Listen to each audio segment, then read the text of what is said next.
सिंधी सॼी दुनिया में फैलिजी विया आहिनि। अचो सभु गॾिजी ॿुधूं, जेको ॿुधंदो सिंधी समाचार उनजी थींदी दिल बहार। सिंधी सदाईं आबाद रहो, जिते हुजो शल शाद रहो। सिंधी आहियां, सिंधी रहंदुसि, सिंधी मुंहिंजी ॿोली, कीअं विसारियां ॿोली जंहिंमें माउ ॾिनी हुई लोली। आयो लाल सभई चओ Jhulelal. Ncpsl Sindhi world radio में सिंधीअ में ख़ासि ख़बरूं। Ncpsl Sindhi world radio news is initiative of HRD ministry यानी ह्यूमन रिसोर्सेस डेवलपमेंट, भारत सरकार, इंडिया, दिल्ली। महिरबानी करे सब्सक्राइब करे घंटी वॼायो, समाचार तव्हांजे मोबाइल ते पहुची वेंदो। झटपट यारनि खे समाचार मोकिलियो।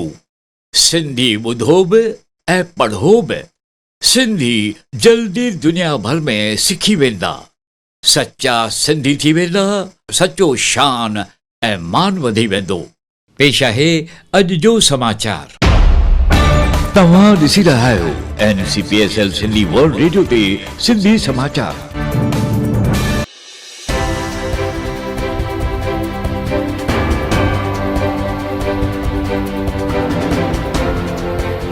गणेश चतुर्थी हिंदुनि जो मुख्य त्योहार आहे।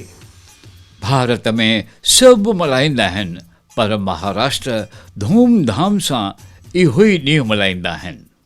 हीउ ॾींहुं गणेश जो जनम ॾींहुं आहे। हिन ॾींहुं पूॼा थींदी आहे, वॾा पंडाल लॻाया वेंदा आहिनि, शाही गणेश जूं मूर्तियूं स्थापित कयूं वेंदियूं आहिनि। दर्शन जे लाइ परियां परियां माण्हू ईंदा आहिनि। गाना ॻाइण, नचण, हीउ ॾींहुं आहे उन्हनि जे लाइ आनंद वठण जो।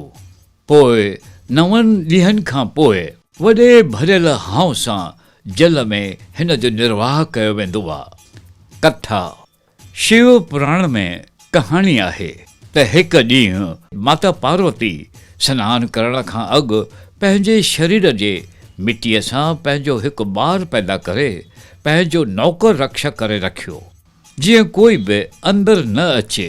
जॾहिं पाण शिव उते पहुतो, हुन खे हिन अचणु न ॾिनो।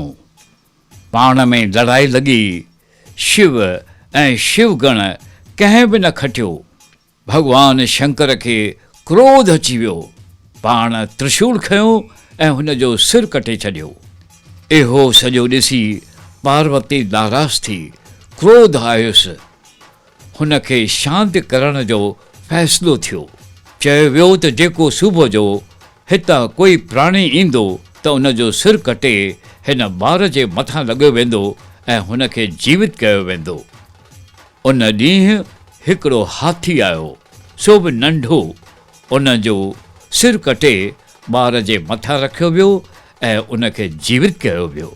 पेश आहे अॼु जो समाचार।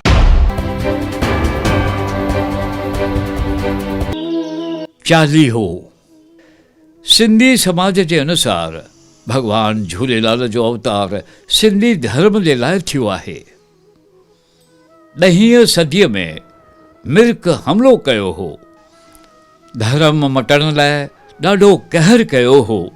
सभिनी गॾिजी जॾहिं अर्ज़ु कयो, तॾहिं झूलण अची सभिनी खे बचायो। तॾहिं खां सभु सिंधी हिन खे इष्ट मञींदा आहिनि। भॻवान झूलेलाल खे भॻवान विष्णु तथा सूर्य ज्योति स्वरूप अवतार मञियो वेंदो आहे। हीउ उत्सव हर साल 16 जुलाई खां वठी 24 अगस्त ताईं मल्हायो वेंदो। पेश आहे अॼु जो समाचार। अमिताभ बच्चन जो 16 करोड़ रुपयनि जो दान। एक्टर अमिताभ बच्चन KBC 13 जे एपिसोड वक़्तु SMA स्पाइनल मस्क्यूलर एट्रोफी सां तकलीफ़ में हिकु ॿार जे लाइ सभ खां वधीक महांगी दवा 16 करोड़नि वारी ज़ोलगेस्मा पैसनि ॾियण जे लाइ ऐलान कयो आहे। दरअसल में फिल्म मेकर फराह खान ऐं अभिनेत्री दीपिका पाडुकोणे सां गॾु इन दवा जे लाइ मिली पैसो कठे करण जो शो में भाग वठण लाइ चयो हो। अजब इसरार हमले 9/11 जो किस्सो। 9/11 जे हमले वक़्तु हिकु कुती पंहिंजे अंधे मालिक खे 78 माड़े तां हेठि वठी आई हुई। रोज़ेल नाले हिकु गाइड कुती पंहिंजे अंधे मालिक माइकल हिंगसन खे वर्ल्ड ट्रेड सेंटर जे नॉर्थ टावर जे 78 मंज़िल खां हेठि वठी आई हुई। उन खां पोइ हूअ माइकल खे संदसि पंहिंजे दोस्त वटि वठी आई। अॼु खां 20 साल अॻु इन मामले में 3000 माण्हू मरी विया हुआ। पेश आहे अॼु जो समाचार। गुजरात जे मुख्यमंत्री विजय रूपाणीअ इस्तीफ़ा ॾिनी। राज्यपाल आचार्य देवदत्त खे पंहिंजी इस्तीफ़ा ॾेई छॾी। हुन चयो हू संगठन में कमु करणु चाहे थो। बीजेपी जे ॿधीअ जे कम लाइ पार्टी जेको बि कमु ॾींदी उहा हू कंदो। हुन चयो संगठन सां मूंखे कोई बि तकरार नाहे। सभिनी खे ध्यानु हुजे त ईंदड़ साल विधानसभा जो चुनाव थियणो आहे। जैवलाइन थ्रोअर नीरज चोपड़ा जो पंहिंजे माउ पीउ लाइ प्यार। टोक्यो ओलंपिक में विजेता नीरज चोपड़ा पंहिंजे माउ पीउ खे पहिरियों दफ़ो एयरप्लेन में सफ़र करायो।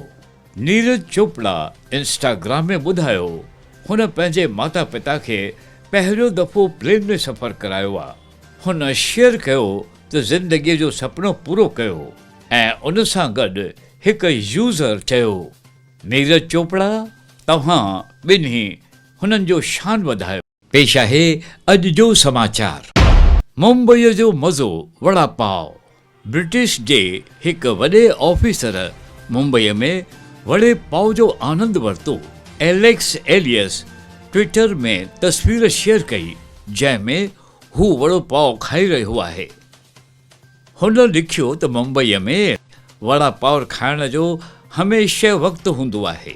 एलेक्स जे तस्वीर जे पुठियां गेटवे ऑफ इंडिया नज़र अची रहियो आहे। मुंबईअ में अची हू मुख्यमंत्री उद्धव ठाकरे सां बि मुलाक़ात करे चुको आहे।